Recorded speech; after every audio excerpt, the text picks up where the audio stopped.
지금 도망가셔야 합니다. 아들 부부가 죽이려고 해요.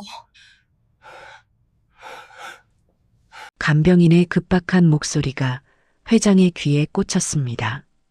대체 무슨 일이 벌어진 걸까요? 이 모든 이야기는 2주 전부터 시작되었습니다. 새벽 4시 30분, 낡은 알람 시계가 울렸어요. 이현주는 눈을 비비며 일어났습니다. 손가락 마디마다 굳은 살이 박여 있었어요. 20년 넘게 청소 일을 하며 생긴 흔적이었죠. 작은 원룸 안에는 가구라고 해봐야 침대 하나뿐이었습니다. 벽에는 낡은 달력이 걸려 있었어요. 빨간 펜으로 동그라미 친 날짜들이 빼곡했죠. 모두 야간 근무 스케줄이었습니다. 현주는 낡은 운동화 끈을 묶으며 한숨을 쉬었어요. 오늘도 버텨야지. 부엌 선반에는 라면 2개가 전부였습니다. 월말까지 아껴 먹어야 했어요. 냉장고를 열자 김치통 하나만 덩그러니 있었죠. 현주는 물로 배를 채우고 집을 나섰습니다. 버스 정류장까지 걸어가야 했어요. 버스비라도 아껴야 했거든요. 새벽 거리는 쌀쌀했습니다. 헌 점퍼 하나로는 추위를 막기 힘들었어요. 하지만 새 옷 살 여유는 없었죠. 40분을 걸어서 버스 정류장에 도착했습니다. 첫 차를 타고 병원으로 향했어요. 차창 밖으로 고층 빌딩들이 스쳐 지나갔죠. 현주는 그 화려한 불빛들을 바라봤습니다. 저 안에서 사는 사람들은 어떤 삶을 살까? 병원에 도착하니 새벽 6시였어요. 현주는 지하 직원 탈의실로 향했습니다. 낡은 사물함을 열고 간병인 유니폼으로 갈아입었어요. 유니폼은 세탁을 너무 많이 해서 색이 바랬죠. 하지만 깨끗하게 다려서 입었습니다. 거울을 보니 40대 초반치고는 늙어 보였어요. 고된 삶이 얼굴에 그대로 드러났죠. 현주는 고개를 저으며 탈의실을 나섰습니다. 야간 근무조 인계를 받으러 3층으로 올라갔어요. 복도에는 소독약 냄새가 진했습니다. 307호 병실 앞에 야간 간병인이 서 있었어요. 이현주 씨 왔어요? 네, 수고하셨어요. 환자분 상태 괜찮아요. 밤새 잘 주무셨고요. 다만 아침 약은 7시에 드셔야 해요. 알겠습니다. 인계를 마치고 현주는 병실로 들어갔습니다. 침대에는 60대 후반으로 보이는 남성이 누워 있었어요. 윤석진 회장이었습니다. 일주일 전 교통사고로 입원한 환자였죠. 현주는 조용히 의자에 앉아 차트를 확인했습니다. 혈압, 맥박, 체온 기록을 꼼꼼히 살폈어요. 모든 게 정상 범위였습니다. 회장은 깊이 잠들어 있었어요. 규칙적인 숨소리가 들렸죠. 현주는 창문을 열어 환기를 시켰습니다. 아침 햇살이 병실 안으로 들어왔어요. 7시가 되자 회장이 눈을 떴습니다. 아, 간병인 선생님. 벌써 아침인가요? 네, 회장님. 잘 주무셨어요? 예, 덕분에 편히 잤습니다. 현주는 침대를 일으켜 세우고 약을 준비했어요. 회장은 순순히 약을 삼켰습니다. 그때 병실 문이 열렸어요. 30대 후반 남성과 여성이 들어왔죠. 회장의 아들 윤재혁과 며느리 한수진이었습니다. 아버지, 편찮으신 곳 없으세요? 재혁의 목소리는 애틋했어요. 하지만 현주는 뭔가 이상함을 느꼈습니다. 목소리는 걱정스러웠지만 눈빛은 차가웠거든요. 수진이 과일 바구니를 테이블에 놓으며 말했어요. 아버님, 제가 직접 고른 과일이에요. 드세요. 고맙구나. 너희가 매일 와주니 든든하다. 회장은 환하게 웃었습니다. 하지만 아들 부부의 표정은 미묘했어요. 재혁이 현주를 돌아봤습니다. 간병인 선생님, 아버지 상태 어떠세요? 많이 좋아지셨어요. 곧 퇴원하실 수 있을 것 같습니다. 재혁과 수진이 눈빛을 주고받았어요. 그 눈빛에는 뭔가 불안한 기색이 담겨 있었죠. 현주는 그 순간을 놓치지 않았습니다. 그건 좋은 소식이네요. 재혁의 대답이 조금 늦었어요. 수지는 급히 미소를 지으며 말했습니다. 정말 다행이에요, 아버님. 하지만 그 미소는 어색했어요. 두 사람은 10분 정도 머물다가 나갔습니다. 문이 닫히자 회장이 한숨을 쉬었어요. 좋은 자식들이지. 현주는 대답하지 않았습니다. 뭔가 석연치 않았거든요.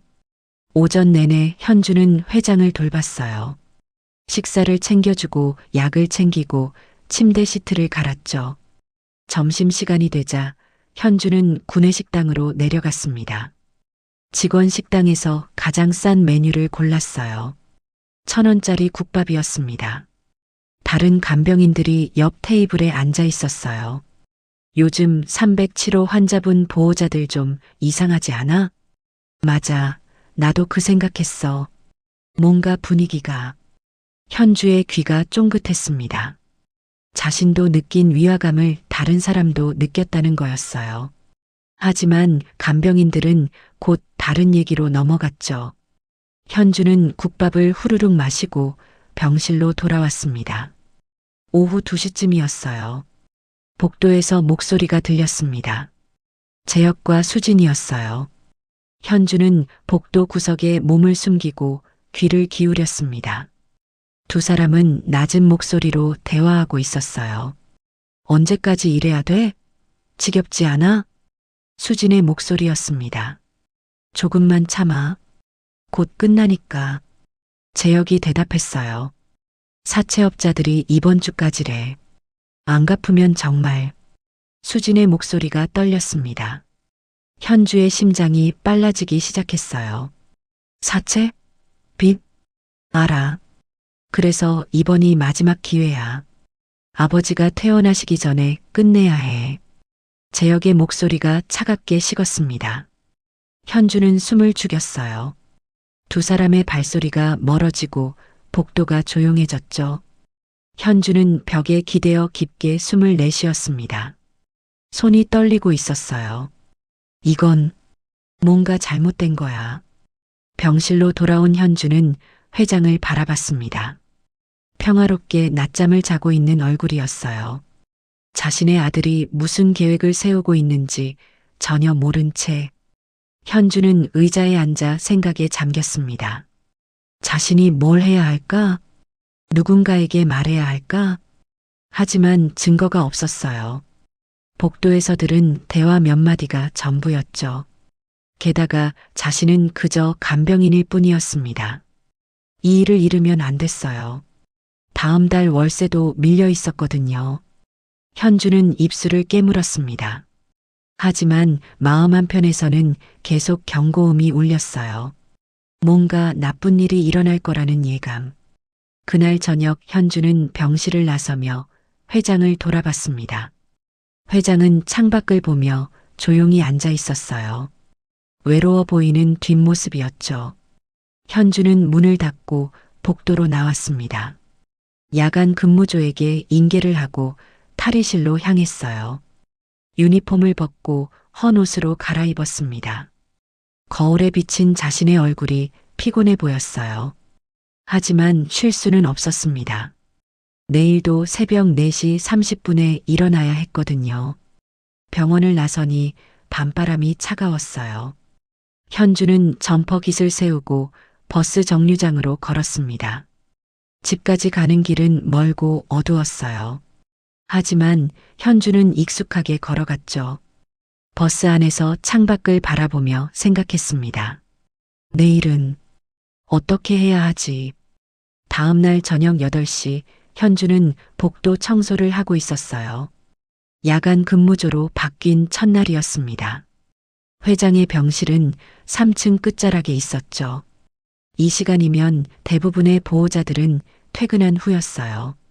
복도는 한산하고 조용했습니다. 간호사들도 간호사실에서 휴게 시간이었죠. 현주는 걸레를 짜며 복도를 따라 천천히 움직였어요.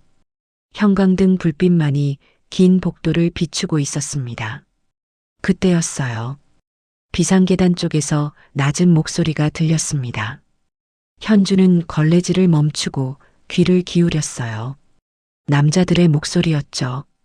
두세 명 정도 되는 것 같았습니다. 현주는 조심스럽게 비상계단 쪽으로 다가갔어요. 문틈 사이로 희미하게 사람들의 실루엣이 보였죠. 정장을 입은 남자들이었습니다. 그런데 이상했어요. 그들이 하는 말이 한국어가 아니었거든요. 낯설지만 어디선가 들어본 소리였습니다. 현주의 머릿속에 오래된 기억이 떠올랐어요. 10년 전 함께 청소 일을 하던 리메이. 중국에서 온 동포 언니였죠. 점심시간마다 간단한 중국어를 가르쳐 주곤 했어요. 현주야, 중국어 조금만 알아두면 도움돼. 요즘 중국 사람들 많이 오잖아. 리메이는 친절했습니다. 숫자 세는 법, 인사하는 법, 간단한 단어들. 현주는 재미로 배웠었죠. 그런데 지금 들리는 게 바로 그 중국어였어요. 현주는 숨을 죽이고 더 가까이 다가갔습니다. 비상계단 문에 귀를 바짝 댔어요. 남자들의 목소리가 조금 더 또렷하게 들렸죠. 유창하지는 않았지만 몇 개 단어가 들렸습니다. 회장, 내일, 끝내다. 현주의 심장이 빠르게 뛰기 시작했어요. 손에 쥔 걸레에서 물이 뚝뚝 떨어졌죠. 남자들의 대화가 계속 이어졌습니다. 오후 3시라는 시간도 들렸어요. 그리고 돈 얘기도 나왔습니다. 현주는 온몸에 소름이 돋았어요. 이건 뭔가 이상해. 그때 계단 안에서 발소리가 났습니다. 누군가 올라오고 있었어요. 현주는 황급히 뒤로 물러섰죠. 청소도구 카트 뒤에 몸을 숨겼습니다. 비상계단 문이 열렸어요. 2명의 남자가 나왔습니다. 동양인이었지만 한국 사람 같지 않았어요. 피부색도 조금 달랐고 옷차림새도 달랐죠. 그들은 복도를 둘러보며 조심스럽게 걸어갔습니다. 현주는 카트 뒤에서 숨도 쉬지 못했어요. 남자들이 엘리베이터를 타고 내려갔습니다. 현주는 그제야 숨을 크게 내쉬었어요. 손이 떨리고 있었습니다. 다시 비상계단 쪽을 봤지만 조용했어요. 안에 있던 사람들도 모두 내려간 것 같았죠. 현주는 비상계단 문을 조심스럽게 열어봤습니다. 아무도 없었어요. 하지만 담배 냄새가 희미하게 남아 있었죠. 현주는 문을 닫고 복도로 돌아왔습니다. 가슴이 두근거려서 진정이 안 됐어요. 회장, 내일 오후 3시 끝내다. 계속 그 단어들이 머릿속에서 맴돌았습니다. 현주는 청소도구를 정리하고 병실로 돌아갔어요. 회장은 침대에 누워 TV를 보고 계셨습니다. 간병인 선생님, 수고하셨어요. 아니에요, 회장님. 현주는 평소처럼 대답했지만 마음은 편하지 않았어요. 혹시 방금 그 사람들이 이 회장님과 관련이 있는 걸까? 하지만 확신할 수 없었습니다. 중국어를 몇 마디 알아듣는다고 해서 함부로 판단하면 안 됐죠. 밤 10시가 넘어서 회장이 잠드셨어요. 현주는 병실 밖 복도 의자에 앉아 있었습니다. 야간에는 병실 안보다 밖에서 대기하는 게 규칙이었거든요. 복도는 고요했어요. 가끔 간호사의 발소리만 들렸죠. 현주는 핸드폰을 꺼내 시간을 확인했습니다. 밤 11시였어요. 그때 복도 저편에서 또 목소리가 들렸습니다. 이번엔 한국어였어요. 현주는 몸을 낮추고 귀를 기울였습니다. 윤재혁과 한수진의 목소리였어요. 이 시간에 왜 왔어? 위험하잖아. 수진의 목소리가 날카로웠습니다. 확인해야 할 게 있어서. 그 사람들 만나고 왔어. 어떻게 됐어? 내일 오후로 확정됐어, 3시에. 현주의 온몸이 얼어붙었어요. 아까 중국어로 들었던 바로 그 시간이었습니다. 정말 괜찮을까? 수진의 목소리가 떨렸어요. 지금 와서 무슨 소리야? 이미 계약금 넘겼어. 30억 빚 갚을 방법이 이것밖에 없잖아. 재혁의 목소리는 차갑고 단호했습니다. 현주는 벽에 등을 기대고 숨을 죽였어요. 30억? 빚? 계약금? 아버지가 살아계시면 상속도 못 받아. 유언장에 뭐라고 써놨을지도 모르고. 알아. 그래서 이렇게 하는 거잖아. 두 사람의 발소리가 가까워졌습니다. 현주는 급히 간호사실 쪽으로 몸을 피했어요. 재혁과 수진이 복도를 지나 엘리베이터를 탔습니다. 문이 닫히고 복도가 다시 조용해졌죠. 현주는 한참 동안 그 자리에 서 있었어요. 다리에 힘이 풀려서 움직일 수가 없었거든요. 머릿속이 복잡했습니다. 중국어로 나눈 대화, 아들 부부의 한국어 대화, 30억 빚, 계약금, 내일 오후 3시, 모든 게 연결되고 있었어요. 현주는 천천히 병실로 돌아갔습니다. 회장은 여전히 평화롭게 자고 계셨어요. 전혀 모르는 얼굴이었죠. 자신의 아들이 무슨 계획을 세우고 있는지, 그리고 내일 오후 3시에 무슨 일이 벌어질지. 현주는 의자에 앉아 고개를 떨어뜨렸습니다. 손이 계속 떨렸어요. 이걸 어떻게 해야 하지? 새벽 2시 현주는 잠들 수 없었습니다. 계속 그 대화들이 머릿속에서 맴돌았거든요. 핸드폰을 꺼내 인터넷을 검색했어요. 30억 빚 상속, 아들이 아버지 재산, 여러 기사들이 나왔습니다. 상속 분쟁, 폐륜 범죄, 존속 살해. 현주의 손이 더 심하게 떨렸어요. 설마 그런 거 아니겠지? 하지만 가슴 한편에서는 확신이 들었습니다. 뭔가 나쁜 일이 일어나려고 한다고. 그것도 내일 오후 3시에. 현주는 핸드폰을 내려놓고 회장을 봤어요.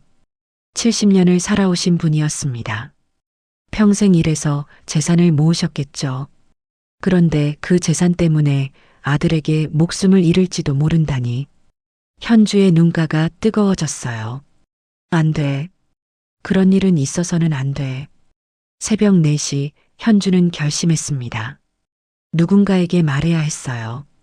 아무도 믿어주지 않더라도 시도는 해야 했죠. 혹시 모르니까. 혹시 자신의 추측이 맞다면. 한 사람의 목숨이 달린 문제였으니까. 현주는 간호사실로 향했습니다. 야간 당직 수간호사를 만나야 했어요. 복도를 걸으며 현주는 입술을 깨물었습니다. 떨리는 마음을 진정시키려고 애썼죠. 간호사실 문 앞에 섰습니다. 노크를 하기 전에 깊게 숨을 들이마셨어요. 할 수 있어. 해야 돼. 작게 중얼거리고 문을 두드렸습니다. 안에서 수간호사의 목소리가 들렸어요.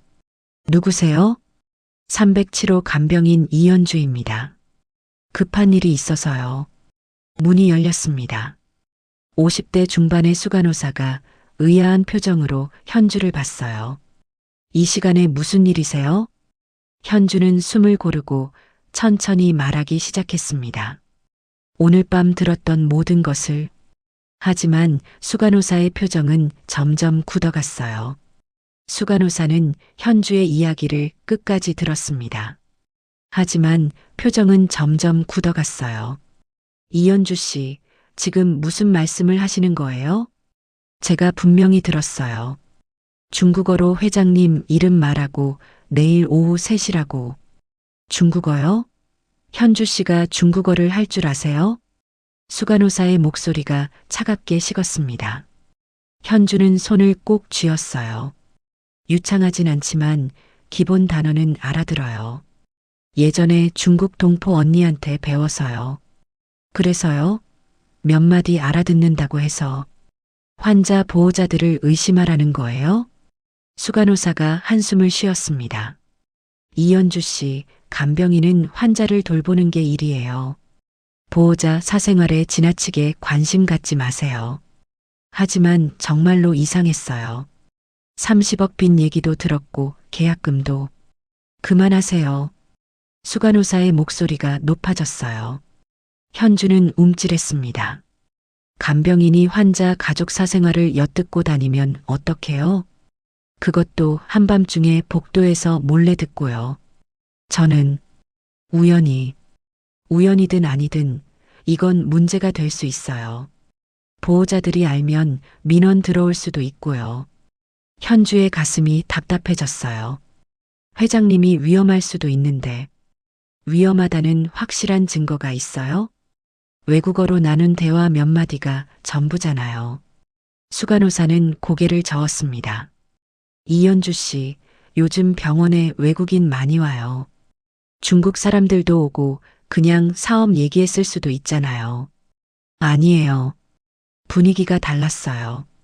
숨어서 말하는 것처럼. 현주 씨, 수간호사가 현주의 눈을 똑바로 봤어요. 피곤하신 것 같은데 좀 쉬세요.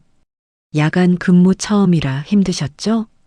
현주는 입술을 깨물었습니다. 더 이상 말해봐야 소용없다는 걸 알았거든요. 알겠습니다. 간호사실을 나온 현주는 복도에 멍하니 섰어요. 아무도 믿어주지 않았습니다. 오히려 자신이 이상한 사람 취급을 받았죠. 현주는 병실로 돌아갔습니다. 회장은 여전히 깊이 잠들어 계셨어요. 현주는 의자에 앉아 시계를 봤습니다. 새벽 5시였어요. 곧 날이 밝을 시간이었죠.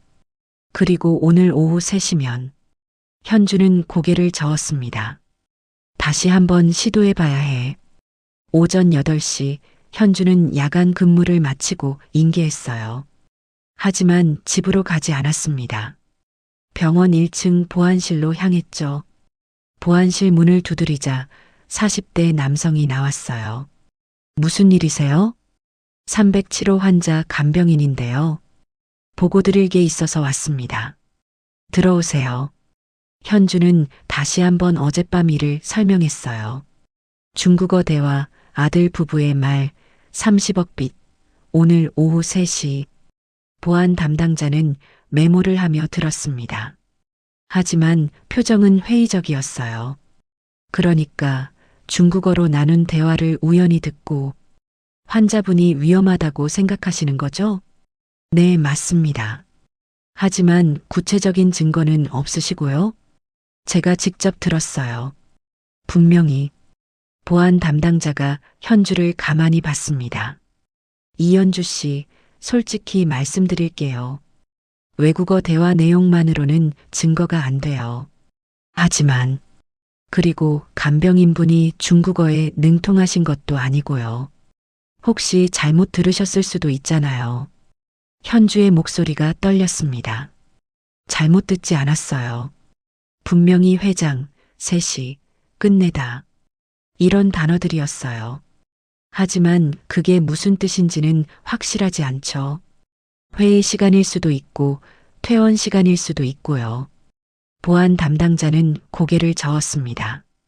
죄송하지만 이것만으로는 저희도 움직이기 어려워요. 보호자들한테 괜한 오해를 사면 병원 입장도 곤란하거든요. 현주는 주먹을 꽉 쥐었어요. 손톱이 손바닥에 박혔지만 아프지 않았습니다. 그럼 정말 뭔가 일어나도 괜찮으시겠어요? 만약 정말로 수상한 일이 생기면 그때 연락 주세요. 저희가 바로 올라갈게요. 현주는 보안실을 나왔습니다. 또다시 벽에 부딪힌 기분이었어요. 병원 1층 로비에 앉아 고개를 떨어뜨렸습니다. 아무도 믿어주지 않았어요. 간호사도 보안도 모두 자신을 오버하는 간병인으로 봤죠. 현주는 핸드폰을 꺼냈습니다. 경찰에 신고할까? 하지만 손가락이 움직이지 않았어요. 경찰도 똑같을 거였습니다. 증거도 없는데 누가 믿어주겠어요. 중국어 몇 마디 들었다는 간병인의 말을. 시계를 보니 오전 9시였습니다.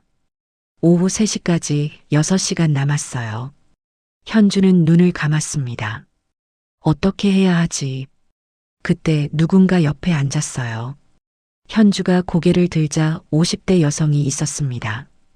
같은 층에서 일하는 간병인 김순애였어요. 현주 씨, 왜 이래요? 안색이 안 좋은데. 아, 순애 언니. 현주의 목이 메었습니다. 순애가 현주의 손을 잡았어요.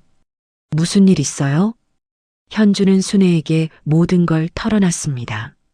어젯밤 들은 대화, 아무도 믿어주지 않는 현실, 6시간 후면 벌어질지 모를 일. 순애는 진지하게 들었어요. 현주 씨 말이 맞을 수도 있어요. 정말요? 나도 며칠 전에 봤거든요.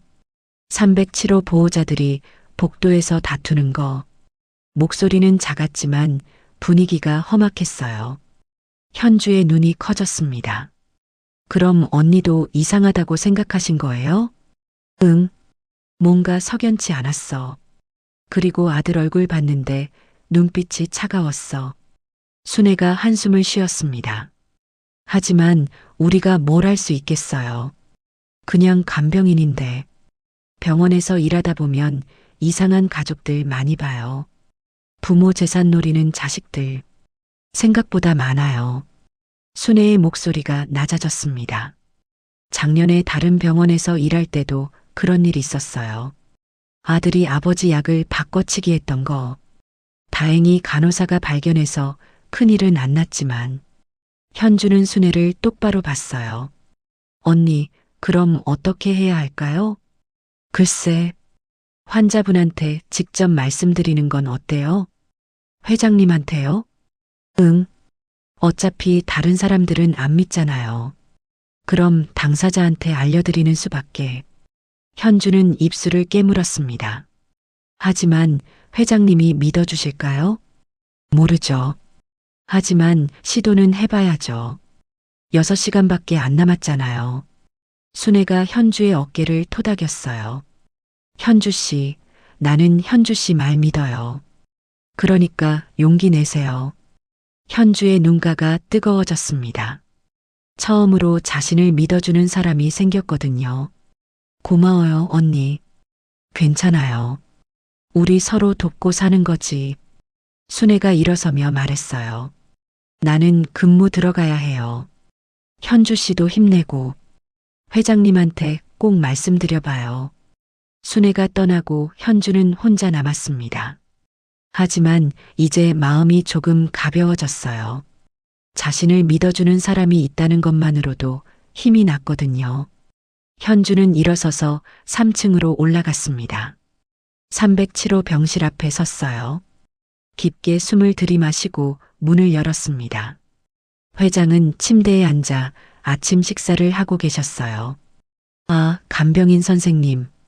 퇴근 안 하셨어요? 회장님, 잠깐 말씀드릴 게 있어서요. 현주의 목소리가 떨렸습니다. 회장이 수저를 내려놓고 현주를 봤어요. 무슨 일이세요? 표정이 안 좋은데. 현주는 회장 앞에 섰습니다. 입을 열려는데 목이 메었어요. 어떻게 말해야 할까? 회장님, 아드님이 회장님을 해치려고 합니다라고. 믿어주실까? 오히려 화내시지 않을까? 현주는 주먹을 꽉 쥐었습니다. 하지만 말해야 했어요. 이대로 가만히 있을 수는 없었거든요. 현주가 입을 열려는 순간이었습니다. 병실 문이 활짝 열렸어요. 윤재혁과 한수진이 들어왔습니다. 아버지, 아침 드세요? 재혁이 환하게 웃으며 말했어요. 하지만 그 눈빛은 현주를 향하고 있었습니다. 차갑고 날카로운 눈빛이었죠. 현주는 숨이 막혔어요. 재혁의 차가운 눈빛이 현주를 꿰뚫었습니다. 현주는 한 발 뒤로 물러섰어요. 간병인 선생님, 무슨 할 말이 있으셨나요? 재혁의 목소리는 부드러웠지만 위협적이었습니다. 현주는 입술을 깨물었어요. 아, 아니에요. 그냥 인사드리러. 그래요? 퇴근 시간 지나지 않았어요? 수진이 끼어들었습니다. 그녀의 눈빛도 날카로웠어요. 네, 지금 가려고요. 현주는 황급히 병실을 나왔습니다. 복도에 나오자 다리에 힘이 풀렸어요. 벽에 기대어 숨을 고르며 생각했습니다. 회장님한테 말할 기회를 놓쳤어. 하지만 포기할 수 없었어요. 현주는 병원 로비로 내려갔습니다. 구석 의자에 앉아 시계를 봤어요. 오전 10시였습니다. 5시간 남았죠. 현주는 핸드폰을 꺼내 다시 고민했어요. 경찰에 신고할까? 하지만 뭐라고 말하지? 아들이 아버지 죽이려 한다고? 증거도 없이? 현주는 핸드폰을 내려놓았습니다.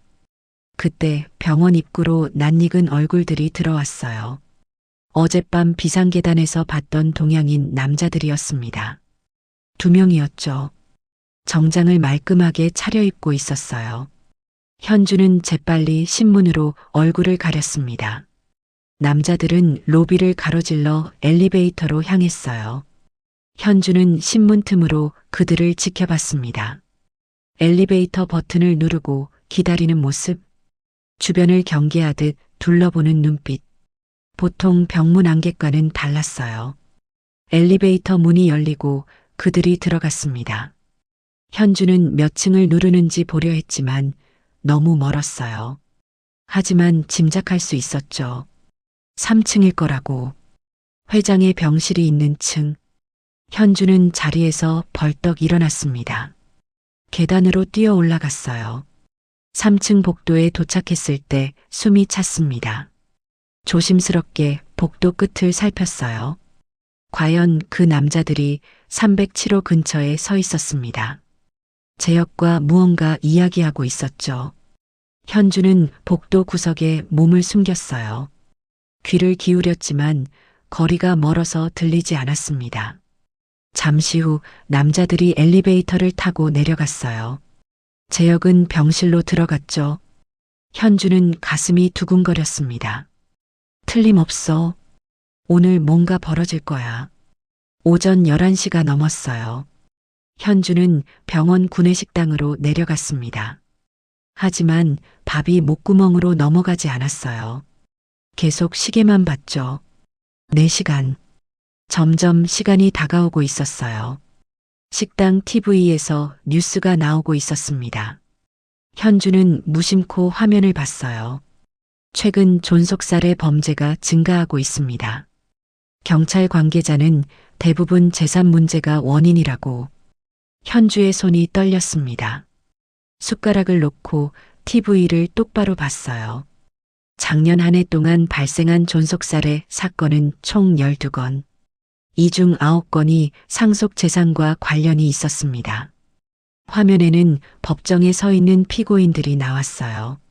모두 30대에서 40대 남녀들이었죠. 특히 교통사고를 위장한 살인 시도도 늘고 있어 각별한 주의가 필요합니다. 현주의 등골이 오싹했습니다. 교통사고 위장. 2주 전 회장도 교통사고로 입원하셨어요. 그게 설마.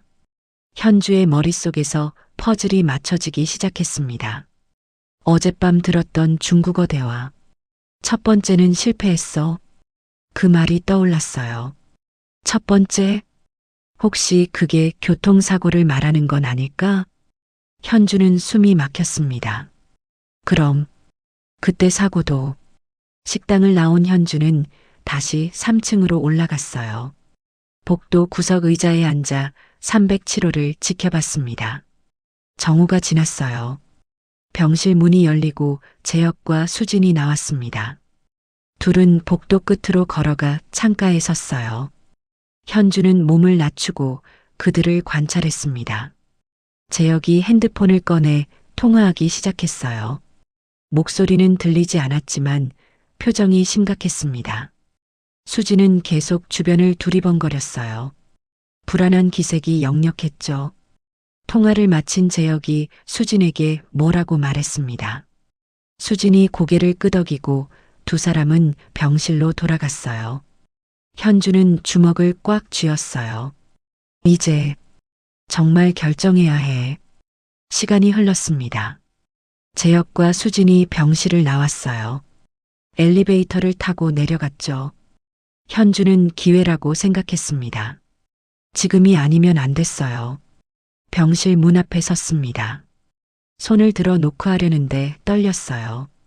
현주는 깊게 숨을 들이마셨습니다. 할 수 있어. 해야 돼. 톡톡. 문을 두드렸어요. 들어오세요. 회장의 목소리가 들렸습니다. 현주는 문을 열고 들어갔어요. 회장은 침대에 앉아 책을 읽고 계셨습니다. 아, 간병인 선생님. 무슨 일이세요? 회장님. 현주의 목소리가 떨렸어요. 회장이 책을 내려놓고 현주를 봤습니다. 왜 그래요? 안색이 안 좋은데. 현주는 회장 앞으로 다가갔어요. 무릎을 꿇고 회장의 손을 잡았습니다. 회장님, 제 말 좀 들어주세요. 회장이 놀란 표정을 지었어요. 왜 이러세요? 일어나요. 안 돼요. 이렇게라도 해야 믿어주실 것 같아서요. 현주의 눈에 눈물이 고였습니다. 회장님, 오늘 오후 3시에 위험합니다. 회장의 눈이 커졌어요. 무슨 소리를 하는 거예요? 어젯밤 제가 들었어요. 중국어로 대화하는 남자들을요. 중국어? 네. 회장님 이름을 말하면서 오늘 오후 3시에 뭔가를 끝낸다고 했어요. 현주는 떨리는 목소리로 모든 걸 설명했습니다. 비상계단에서 들은 중국어 대화, 30억 빚, 계약금, 오늘 아침 본 중국인 남자들. 회장은 말없이 듣고 있었어요. 표정이 점점 굳어갔죠. 그리고요. 현주가 숨을 깊게 들이마셨습니다. 2주 전 교통사고도 우연이 아닐 수 있어요. 회장의 얼굴이 창백해졌습니다. 무슨 말을? 제가 어젯밤 들었어요. 첫 번째는 실패했다는 말을요. 첫 번째, 실패? 네. 아마 그 교통사고가 첫 번째 시도였던 것 같아요. 회장의 손이 심하게 떨리기 시작했습니다. 그럼 그때 브레이크가 안 먹힌 건 인위적으로 조작했을 수도 있어요. 회장은 한참 동안 아무 말도 하지 못했습니다. 입술이 파르르 떨리고 있었어요. 하지만 내 아들이. 현주는 회장의 손을 더 꽉 잡았습니다. 죄송해요. 정말 죄송해요. 하지만 제가 분명히 들었어요. 아드님 부부가 회장님을 해치려는 것 같아요. 회장의 눈가가 붉어졌습니다. 재혁이가, 내 아들이. 목소리가 갈라졌어요. 현주도 눈물이 났습니다. 회장님, 오늘 오후 3시에 무슨 약속 있으세요? 회장이 천천히 고개를 끄덕였어요. 재혁이가 검사 받으러 가자고 했어요. 병원 밖 전문 검사센터예요. 현주의 심장이 쿵 떨어졌습니다. 그거예요. 그게 위험해요. 밖으로 나가시면 안 돼요. 하지만 회장의 목소리가 떨렸어요. 내 아들이 정말 그럴 리가. 회장님, 저 거짓말하는 거 아니에요. 제발 믿어주세요. 현주의 눈물이 떨어졌습니다. 회장은 현주의 눈을 똑바로 봤어요. 그 눈에서 진심을 읽을 수 있었죠. 회장이 깊은 한숨을 쉬었습니다. 선생님, 정말입니까? 네. 회장님 목숨이 위험해요. 회장은 창밖을 바라봤어요. 오랜 침묵이 흘렀습니다. 현주는 숨도 쉬지 못하고 기다렸어요. 회장의 눈에서 눈물 한 방울이 흘러내렸습니다. 첫 번째였다는 말이 맞는 것 같소? 회장님? 사고 나기 전날 밤 재혁이가 내 차를 정비소에 맡겼다 왔다고 했어요. 뭔가 이상한 소리가 난다면서. 회장의 목소리가 떨렸어요. 그날따라 브레이크를 밟아도 차가 서지 않더군요. 현주의 온몸에 소름이 돋았습니다. 그럼 정말로. 네. 아마도 내 아들이. 회장은 더 이상 말을 잇지 못했어요. 두 손으로 얼굴을 가렸습니다. 어깨가 떨리고 있었어요. 현주는 회장 옆에 앉았습니다. 그리고 조용히 기다렸어요. 마침내 회장이 손을 내리고 현주를 봤습니다. 눈은 붉었지만 눈빛은 또렷했어요. 그럼 어떻게 해야 하죠? 현주는 시계를 봤어요. 1시간 남았습니다. 회장님, 지금 여기서 도망가셔야 해요. 도망? 네. 제가 도와드릴게요. 현주는 일어서서 복도를 살폈습니다. 아직 아들 부부는 돌아오지 않았어요. 하지만 시간이 많지 않았죠. 현주는 급히 핸드폰을 꺼냈습니다. 순애에게 전화를 걸었어요. 언니 나야. 지금 어디세요? 4층 병실인데 왜? 급해요. 3층으로 와주실 수 있어요? 순애는 현주의 다급한 목소리를 듣고 대답했습니다. 알았어. 2분 안에 갈게. 현주는 전화를 끊고 회장을 도와 침대에서 일으켰어요. 회장님, 휠체어에 앉으세요.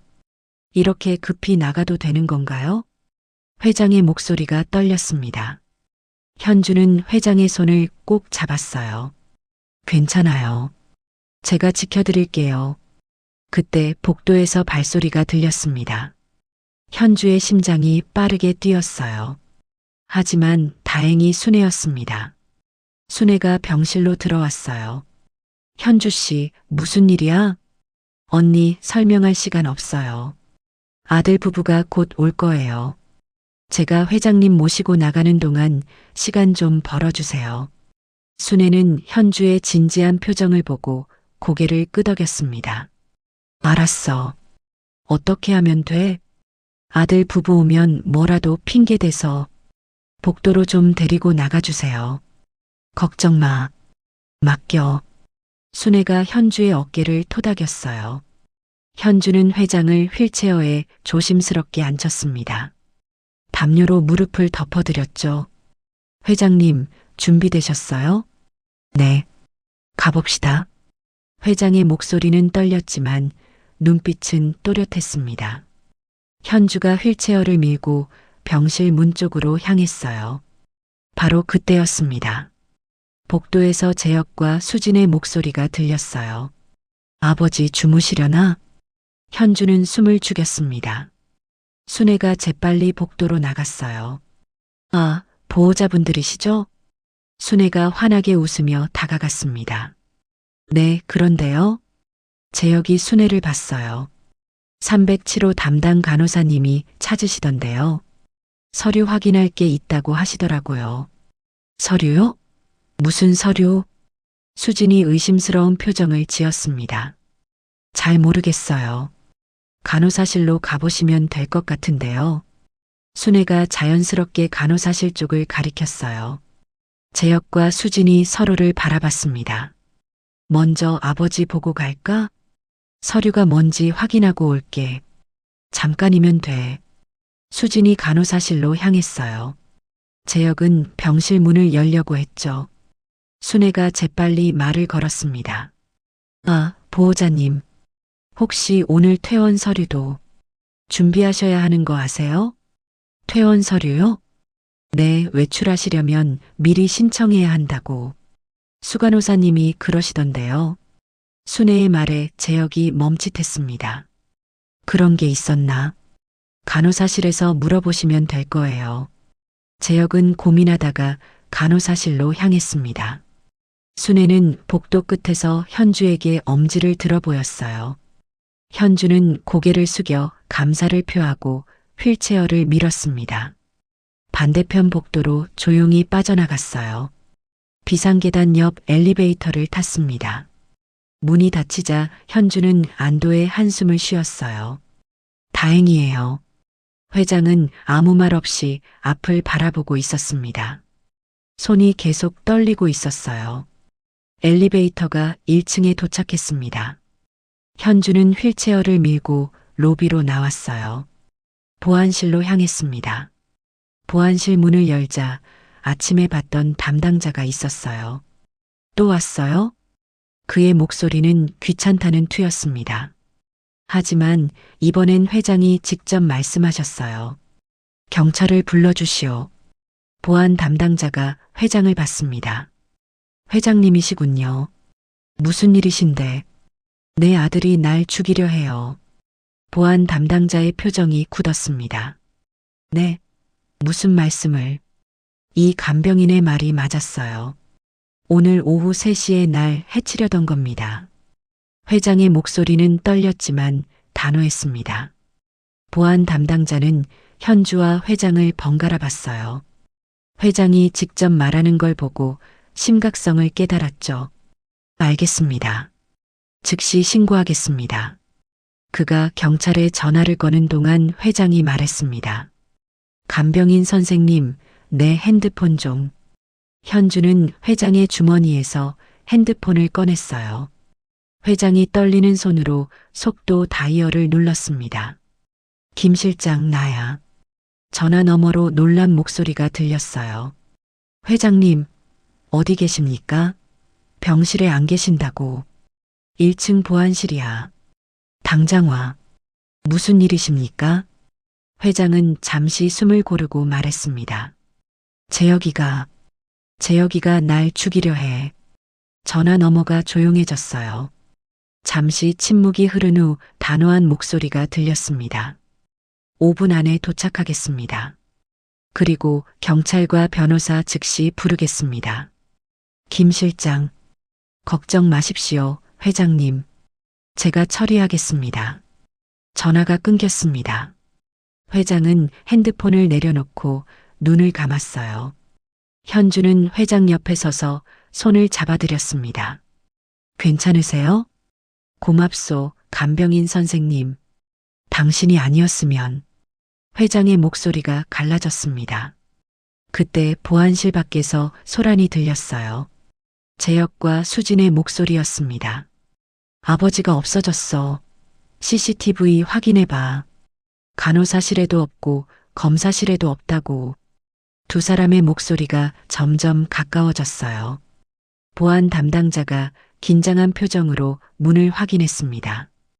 회장님, 안쪽 사무실로 가시죠. 현주는 휠체어를 밀어 보안실 안쪽으로 들어갔어요. 문을 닫는 순간 재혁과 수진이 보안실로 들이닥쳤습니다. CCTV 좀 보여주세요. 우리 아버지가 없어졌어요. 재혁의 목소리는 다급했습니다. 보안 담당자가 침착하게 대답했어요.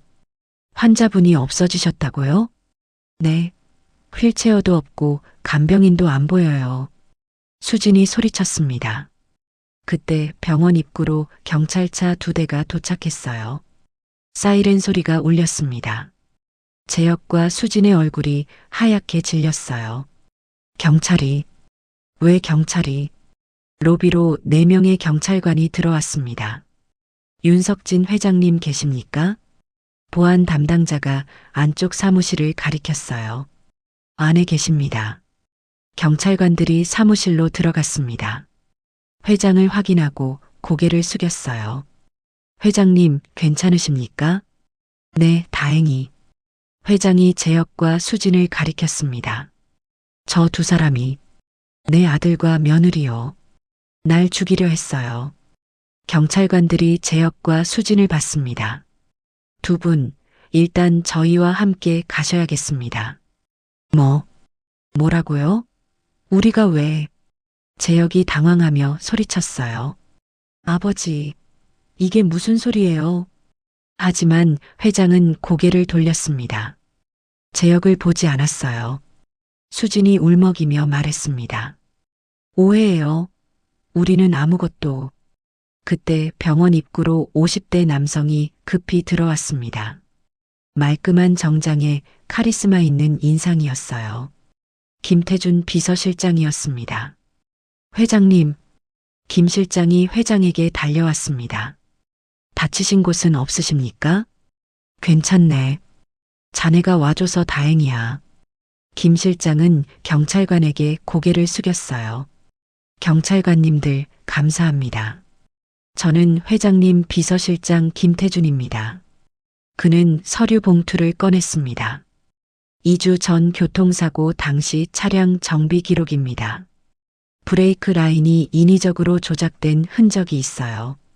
경찰관이 서류를 받아 확인했습니다. 이건 어떻게?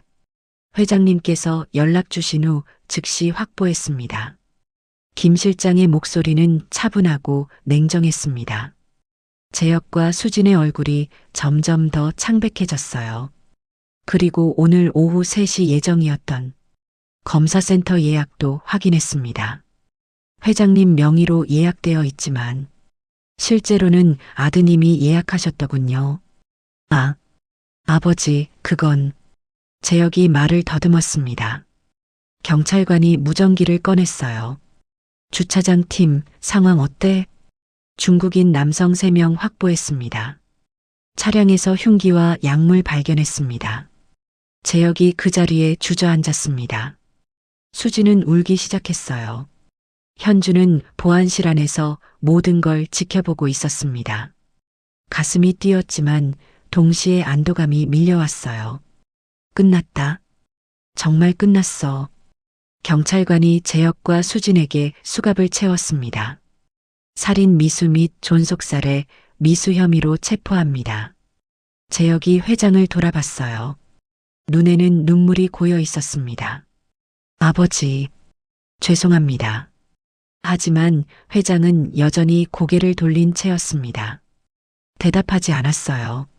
재혁과 수진이 경찰에게 끌려나갔습니다. 로비가 조용해졌어요. 회장은 한참 동안 아무 말도 하지 못했습니다. 김 실장이 조용히 회장 옆에 섰어요. 회장님, 이제 안전합니다. 회장이 천천히 고개를 끄덕였습니다. 그리고 현주를 봤어요. 간병인 선생님. 네, 회장님. 당신이 아니었으면 오늘 제가... 회장의 목소리가 떨렸습니다. 현주는 회장의 손을 잡았어요. 무사하셔서 다행이에요. 회장의 눈에서 눈물이 흘러내렸습니다. 김 실장이 조용히 물러나 현주에게 고개를 숙였어요. 정말 감사합니다. 현주는 고개를 저었습니다. 당연한 일했을 뿐이에요. 창밖으로 오후 햇살이 들어오고 있었어요. 시계는 오후 3시를 가리키고 있었습니다. 하지만 이제 더 이상 두려운 시간이 아니었죠. 모든 게 끝났으니까요. 일주일이 지났습니다. 현주는 여전히 병원에서 일하고 있었어요. 하지만 이제는 다른 환자를 돌보고 있었죠. 307호 병실은 비어 있었습니다. 회장은 퇴원한 후 집에서 요양 중이었거든요. 오후 2시 현주는 휴게실에서 잠깐 쉬고 있었어요. TV에서 뉴스가 나오고 있었습니다. 윤석진 회장 살해 미수 사건의 전모가 밝혀졌습니다. 경찰 조사 결과 아들 윤재혁 씨와 며느리 한수진 씨는 도박으로 진 30억 원의 빚을 갚기 위해 중국인 청부업자를 고용한 것으로 드러났습니다. 현주는 TV를 바라봤어요. 화면에는 법원으로 들어가는 재혁과 수진이 나왔습니다. 두 사람은 고개를 숙이고 있었어요. 특히 2주 전 교통사고도 이들의 소행으로 밝혀져 충격을 더하고 있습니다. 경찰은 차량 브레이크 라인 조작 흔적을 발견했고 정비소 CCTV를 통해 윤재혁 씨가 사고 전날 혼자 차량을 가져갔던 정황을 확보했습니다. 현주는 가슴이 답답했어요. 아무리 돈이 필요했어도 어떻게 친아버지를... 검찰은 살인 미수 및 존속살해 미수로 기소했으며 징역 15년을 구형했습니다. 이 사건은 한 간병인의 용기 있는 신고로 막을 수 있었습니다. 화면이 바뀌었어요. 김태준 비서실장이 기자회견을 하고 있었습니다. 회장님께서는 현재 건강을 회복 중이시며 이현주 간병인께 깊은 감사를 전하고 싶다고 하셨습니다. 현주는 TV를 끄고 한숨을 쉬었습니다. 핸드폰이 울렸어요. 김 실장에게서 온 문자였습니다. 이현주 간병인님, 회장님께서 뵙고 싶어 하십니다. 내일 오전 10시에 시간 되시면 연락 주십시오. 현주는 잠시 고민했어요.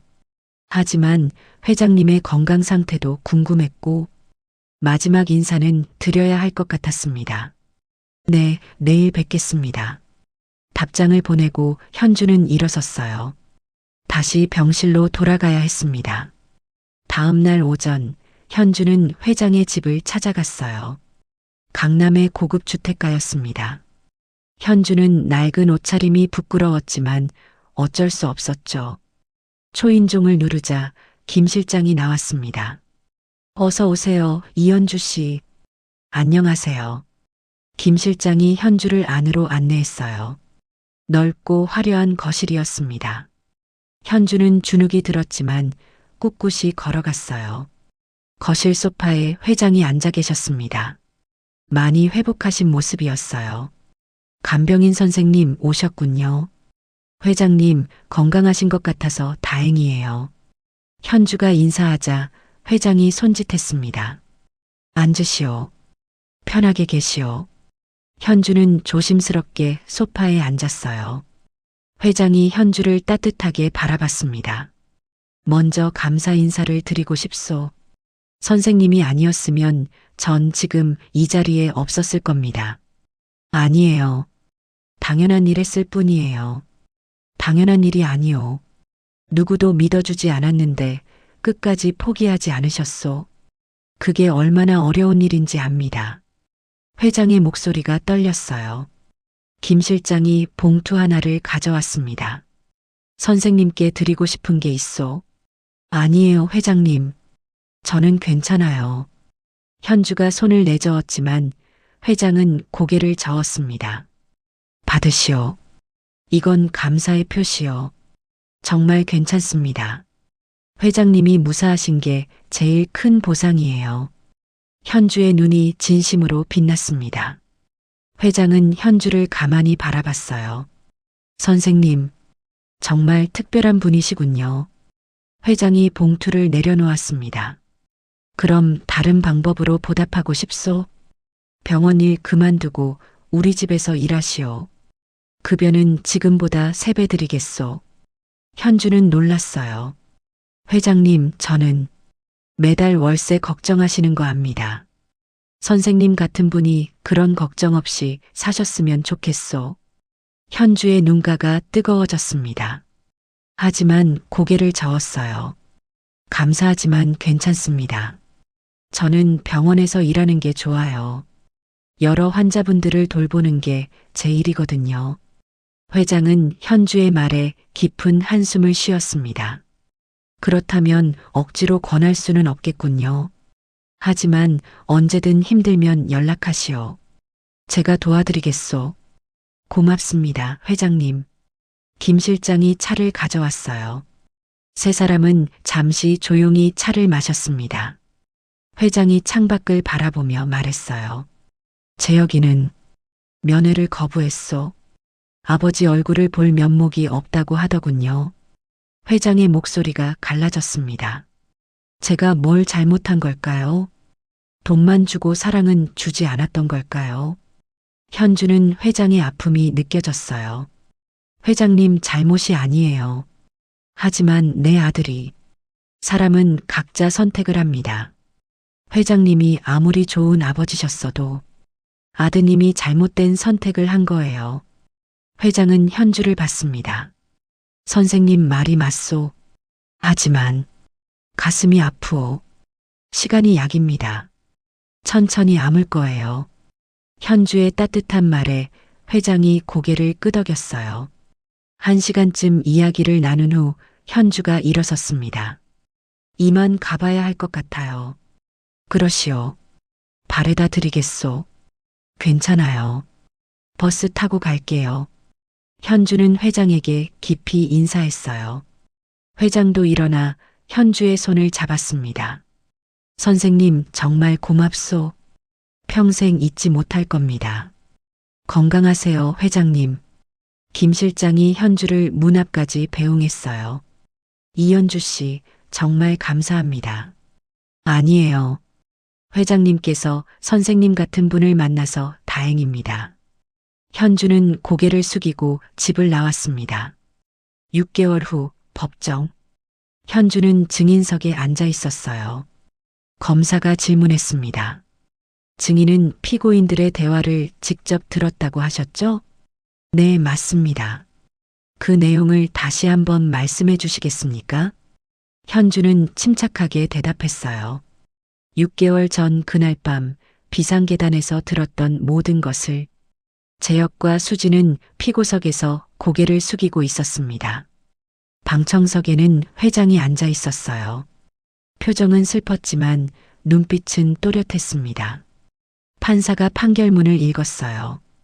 피고인 윤재혁, 한수진은 존속살해 미수 및 살인 미수죄로 각각 징역 15년을 선고한다. 방청석이 술렁였습니다. 재혁이 고개를 들어 회장을 봤어요. 하지만 회장은 시선을 피했습니다. 법정을 나온 현주는 복도에 서 있었어요. 회장이 다가왔습니다. 고생하셨소, 선생님. 회장님도요. 이제 정말 끝난 것 같소? 회장의 목소리에는 안도와 슬픔이 섞여 있었어요. 이제 새로 시작하세요. 그래야겠지요.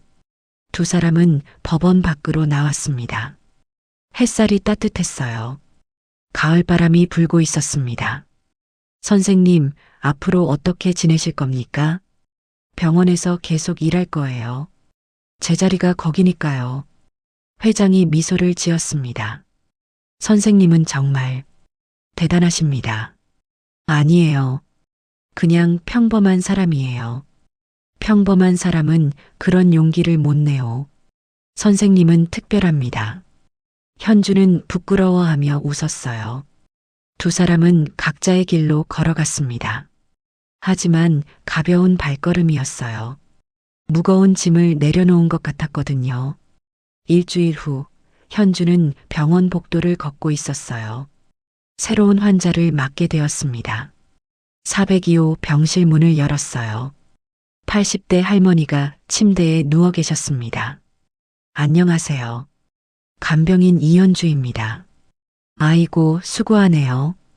할머니가 따뜻하게 웃었어요. 현주도 미소를 지으며 할머니 곁에 앉았습니다. 창밖으로 햇살이 들어오고 있었어요.